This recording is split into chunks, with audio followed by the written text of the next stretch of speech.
Good morning, students. Let us study. What will happen if we put a animal cell or a plant cell into the solution of a sugar or a salt? अगर हमने animal cell या plant cell को sugar solution या salt solution में डाल दिया है तो now three things could happen. Firstly, if the medium surrounding the cell has higher water concentration, अगर cell के बाहर के medium की concentration high है तो क्या होगा? Meaning that outside solution is very dilute. The cell will gain the water bye osmosis. Water क्या करता है? हायर कंसंट्रेशन से लोअर कंसंट्रेशन की तरफ जाएगा तो सेल क्या हो जाएगा? सेल के अंदर की तरफ वाटर जाएगा. इस सोल्यूशन को बोलते हैं hypotonic solution. Okay, water molecule are free to pass across the cell membrane in both direction, but more water will come into the cell than leave.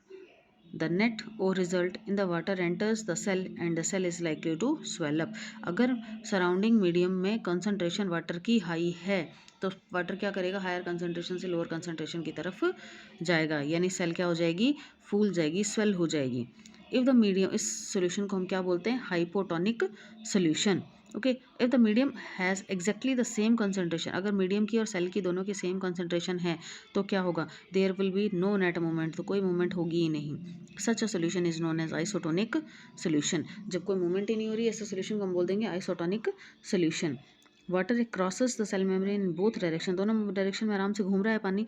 Both the amount going is in the same as the amount going out, so there is no overall movement of water. The cell will stay the same size. That solution is known as isotonic. जिसमें cell swell कर रही है तो उसको बोला हमने hypotonic. उसके बाद थर्ड कंडीशन है, if the medium has lower concentration, अगर सेल के बाहर का जो मीडियम है उसमें लो कंसंट्रेशन है तो क्या होगा? That is very concentrated solution. The cell will lose the water, cell क्या करेगा? लूज कर देगा वाटर.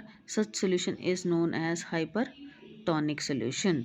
ओके, अगर अंदर ज़्यादा है वाटर की कंसंट्रेशन तो अंदर से बाहर की तरफ आ जाएगा. क्लियर? और अगर बाहर ज़्यादा है तो बाहर से अंदर की तरफ जाएगा, दोनों डायरेक्शन में मूव नहीं करेगा तो वो हो जाएगा isotonic solution. Again water crosses the cell membrane in both direction, but this time more water leaves the cell than the enters, therefore the cell will shrink. Thus osmosis is a special case of diffusion through a selectively permeable membrane. Osmosis में क्या होता है? एक selective permeable membrane present होती है जो diffusion में नहीं होती है. Unicellular fresh water organisms, unicellular freshwater organism and most plant cell tend to gain water through osmosis. Absorption of water by plant roots is also the example of osmosis.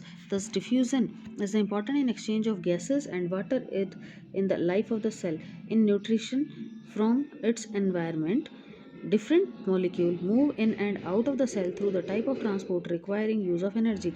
The plasma membrane is flexible and is made up of organic molecule. किसकी बनी हुई होती है? ये lipids और proteins की. Plasma membrane किसकी बनी हुई है? लिपिड्स और प्रोटीन्स की. However, we can observe the structure of plasma membrane only through an electron microscope. The flexibility of the cell membrane also enables the cell to engulf in food in and other material from its external environment. Such a process is known as endocytosis. Endocytosis यानी cell के अंदर की तरफ क्या ले लेना? Food का. Endocytosis. Exocytosis होता है सेल से बाहर निकालना. Okay, amoeba acquires the food through such processes. Amoeba is unicellular organism. मेरे पास सेल में, उसके बाद है cell membrane, cell wall. Cell wall plant cell in addition to plasma membrane, plant cell में ये प्रेजेंट होती है, एनिमल सेल में नहीं है. Plant cell in addition to plasma membrane has another result. ये सिर्फ प्लांट सेल में ही मिलेगी, हम एनिमल सेल में हमें नहीं मिलेगी. सेल वॉल सिर्फ प्लाज्मा मेम्ब्रेन होगी एनिमल सेल में. The cell wall lies outside the plasma membrane, plasma membrane के बाहर होती है ये. The plant cell wall is mainly compose of cellulose, cellulose की बनी हुई होती है. प्लांट में सेल्यूलोज प्रेजेंट होता है. Cellulose is a complex substance and provide structural strength to the plant. When a living plant cell loses water through osmosis, there is shrinkage or the contraction of the content of the cell away from the cell wall. This phenomena is known as plasmolysis. Okay, we can observe this phenomena now. Then cell wall, what do we infer from? The cell wall permits the cell of a plant, fungus and bacteria to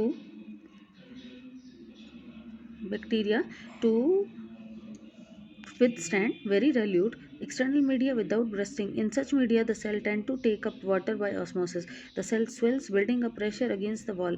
Thus, हम लोगों ने जो पढ़ा अभी वो क्या था, cell wall. Cell wall किसकी, सेल वॉल प्लाज्मा मेम्ब्रेन के साथ प्रेजेंट होगी किस में, प्लांट सेल्स में। ये किसकी बनी हुई है, सेल्यूलोज की। क्या प्रोवाइड करवाती है हमें, structural strength to plants.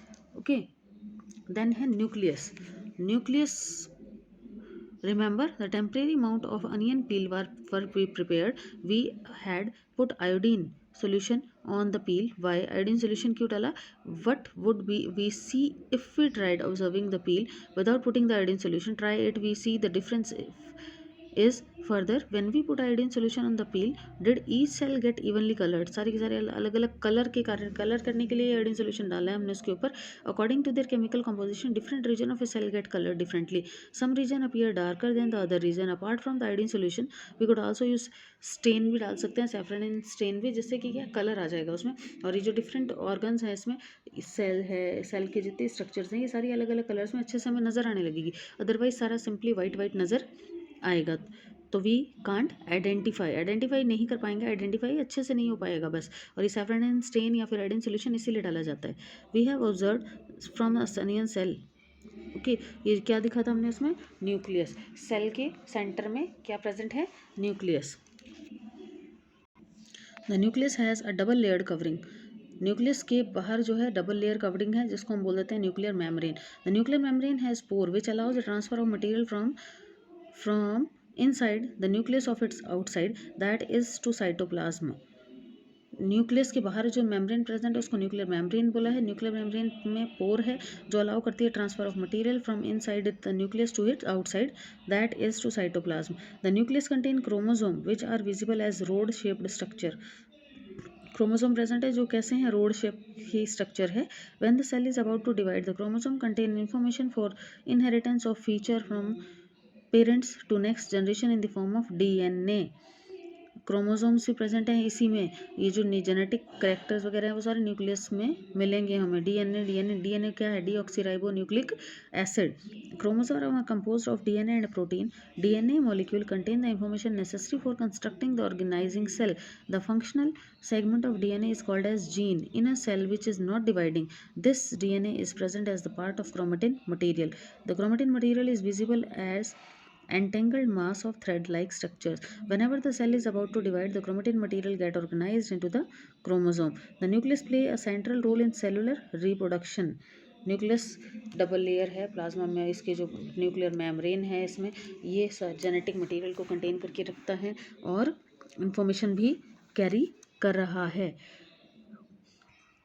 Cellular reproduction में भी इसका अच्छा सा रोल है। The process by which a single cell divide from a two cell, it also plays a critical part along with the environment in determining the way the cell will develop and what form it will exhibit at maturity by directing the chemical activity. In some organisms like bacteria, the nuclear region of the cell may be poorly defined due to the absence of nuclear membrane, such as undefined nucleus containing only nucleic acid is called as nucleoid. जिसके बाहर में membrane नहीं है, सिर्फ एक nuclear region ही है, उसको nucleoid बोलते हैं। Such organism whose lack a nuclear membrane, जिसमें न्यूक्लियस के अराउंड न्यूक्लियर मेम्ब्रेन नहीं है, वो प्रोकैरियोट है। जिसमें न्यूक्लियस के अराउंड मेम्ब्रेन है वो है यूकैरियोट्स। ओके, हमारे में है तो हम क्या हैं, यूकैरियोट्स। Prokaryotic cells